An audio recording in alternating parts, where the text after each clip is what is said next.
41 U.S. military personnel, 58 58 French, 6 civilians, 2 suicide bombers. Yeah. So, What is your take on what's going on in Ukraine? Are you up on it? Up on it. I mean, I'm up on it in.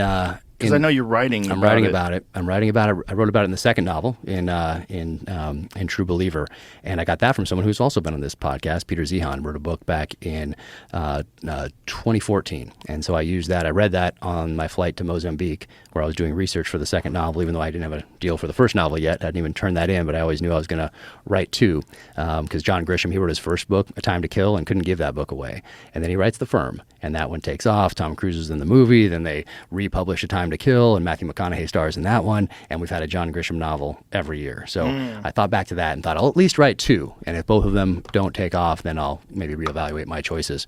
So I knew I was always going to write two, but on the flight over there, I read his book, Accidental Superpower, and that one very clearly predicts a Russian invasion of Ukraine by the year 2022, and that was back in 2014. He wrote that, so there were signs. Peter Zion, was that on the ball? To the year. Wow. To the exact year. He's a weirdly smart guy. He's amazing. Yeah, he's been on my podcast, and he's been on your podcast, and I've read all his books. He's so sure of what he's saying too. That's what's uncomfortable. He's like, how he's do you're not even hedging your bets. No, and he's not. He doesn't hedge the bets at all. But he also, that's his thing. That is 100% his area of expertise and study. He lives it. He breathes it. It's not something that he just dabbles in. So read that book. Amazing book. So I incorporated that into my second novel. But now Russia actually did invade Ukraine. So now when we work on these scripts for the second season of The Terminal List, well, we have to figure that out. It's going to change, obviously, because they actually invaded instead of, like in the book, the hero, of course, wins the day.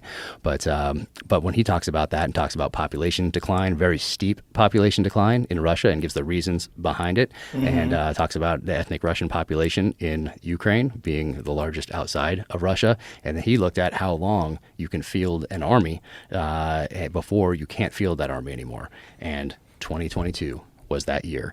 So in order to field the army at current levels, they had to invade by that time. And we really, I mean, this is going back to learning lessons from the past and applying them going forward as wisdom, because we really made that invasion inevitable by some of our decisions at the end of the Cold War in the early 90s, all the way through the 90s, and really set things up to make that invasion an inevitability. NATO expansion, promises. It's just so I like to look at things through the enemy's eyes, which I did in The Devil's Hand, my fourth book. But I think it's important to look at things through the enemy's eyes, because it allows you to then make decisions taking that into account. And so with Russia certainly knowing what our response would be to an invasion of Ukraine, that's what I incorporated into this one. So if you knew what we would do if they invaded Ukraine, what should you do now as Russia to set yourself up? Success is the wrong word, but financially. So with gas and oil sales and contracts and futures with India and with China. So I work all that into this book. So it was quite the education.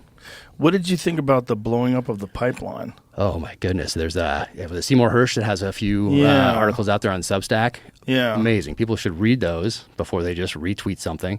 But he is detailed in those accounts of where people are, what military exercises are going on that would cover for action, we call it, to allow the U.S. to go in and blow up those pipelines.